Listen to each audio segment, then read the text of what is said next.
Welcome to the Explainer. You know, today we're diving into something that really touches the absolute core of the human experience. We're talking about love, loss, and the incredibly profound journey of reconciliation. Because, let's be real, have you ever looked back at a past relationship and just felt this lingering sense of unfinished business? Like the story didn't quite end the way it was supposed to? Well, we are going to dive right into that. What we're exploring today is the emotional framework of actually rebuilding a lost connection, pulling from some really powerful insights on how to manifest a second chance with an ex-partner. And to be clear, this isn't just a basic guide on getting back together. We're taking a deep dive into emotional maturity, figuring out how to rewrite your own love story, and building a foundation that is completely bulletproof.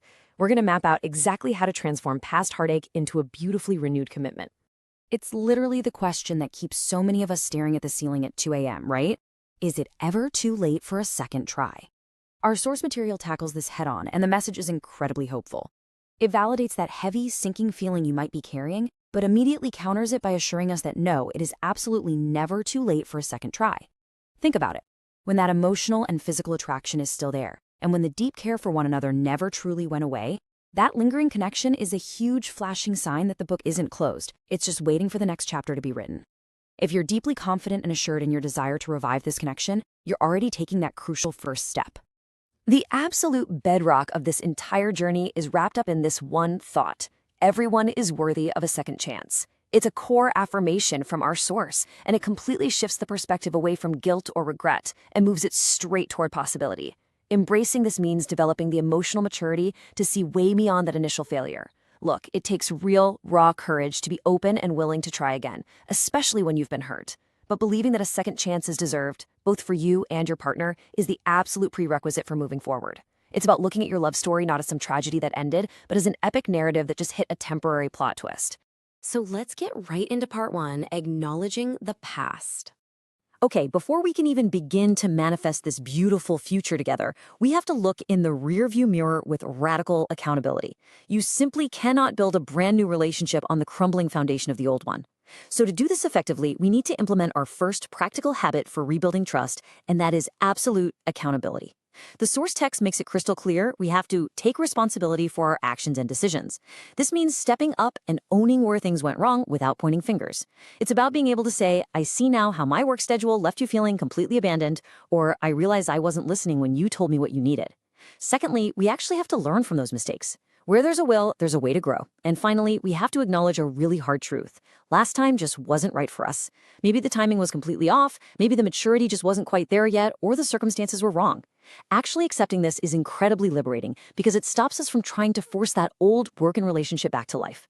The really crucial point here is understanding this relationship evolution. Think of the past as side A. Mistakes definitely happen there, but as the source notes, side A is also where we learned and grew stronger. Now, because we know what we know now, we can build side B, a much, much stronger team. The contrast here is everything. You aren't trying to revive side A, you're taking all those hard-earned lessons from side A to construct side B. This evolution right here, this is the ultimate hallmark of true emotional maturity. It's realizing that the failure of the past relationship was actually the necessary training ground for this new, stronger partnership to thrive. Which brings us to a cliche that our source material insists is actually 100% true. Distance makes the heart grow fonder. But we need to look at this through the lens of actually rebuilding. Physical and emotional separation isn't just about sitting around missing someone. It's actually a vital, active tool for gaining clarity. When you're totally entangled in the day-to-day drama of a failing relationship, you can't see the forest for the trees. The space created by a breakup allows all that noise to just settle. It reveals what truly matters. It proves that a little time apart cannot weaken a genuinely real connection. Instead, it acts like a magnifying glass, highlighting the real bond that still exists underneath all that previous conflict. Which leads us perfectly into part two, space for self-reflection. Once we've acknowledged the past and really embraced that distance, we enter the present phase of the journey. And this phase is entirely internal. During this time, our source outlines a very specific process. Step one is taking that time apart, which the text explicitly says is not only valid, but incredibly valuable. Step two is the actual self-reflection. This is the hard work where you figure out your own needs, your own faults, and your own desires, totally independent of the other person. And step three is crucial, recognizing that even a single small step forward is progress. This is where small daily actions really come into play.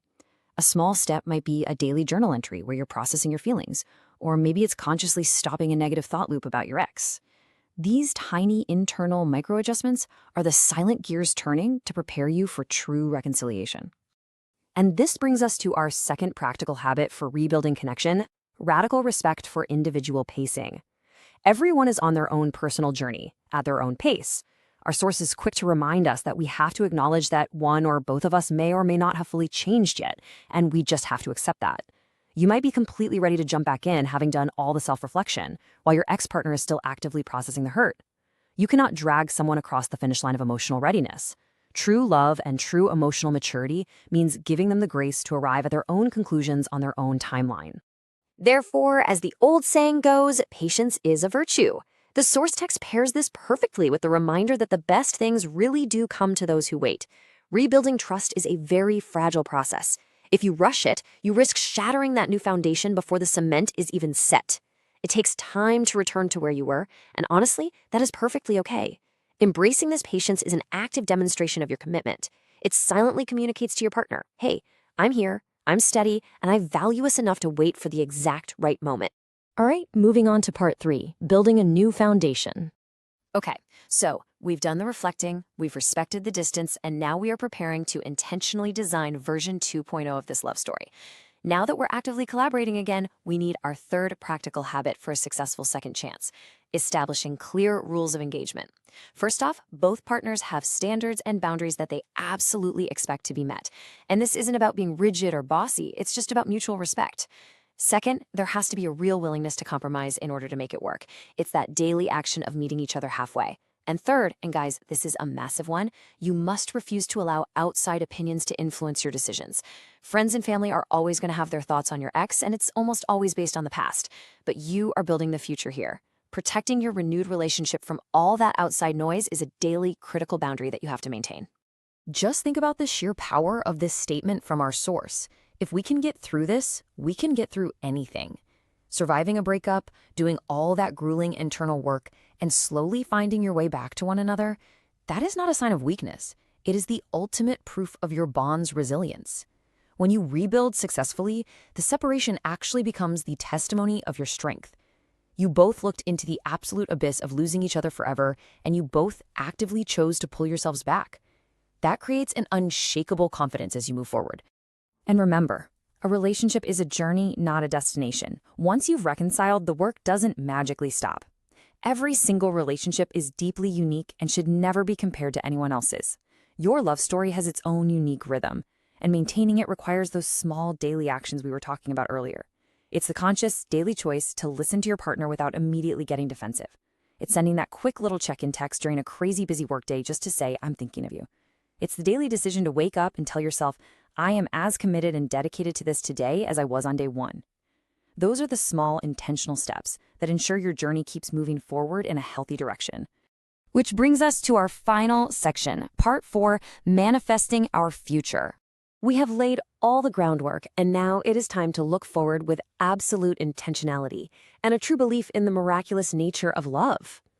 According to our source material, hope, belief, and commitment are the key measurable ingredients in actually creating miracles. They are roughly equal parts of a very powerful recipe. Hope is the spark. It's having the ability to see a positive future ahead of you. Belief is trusting in the universe's plan, and trusting in the power of your own ability to manifest your desires. And commitment? Well, that's the heavy lifting. That's the sheer refusal to give up on what you believe is right. You absolutely need all three. You can't just cross your fingers and hope for an ex back. You have to truly believe it's possible and then actively commit to the growth required to sustain it. I welcome the idea of this new relationship with open arms. I want to highlight that the word new is everything here. You are not welcoming back the old dynamic that caused you both so much pain. No way. You are welcoming a completely refreshed, highly evolved connection.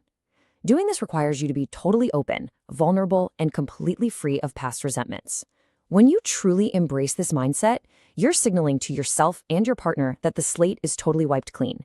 You're stepping into this with the exact same excitement and optimism of a brand new romance, but you get the deep, underlying comfort of doing it with someone who truly knows your soul.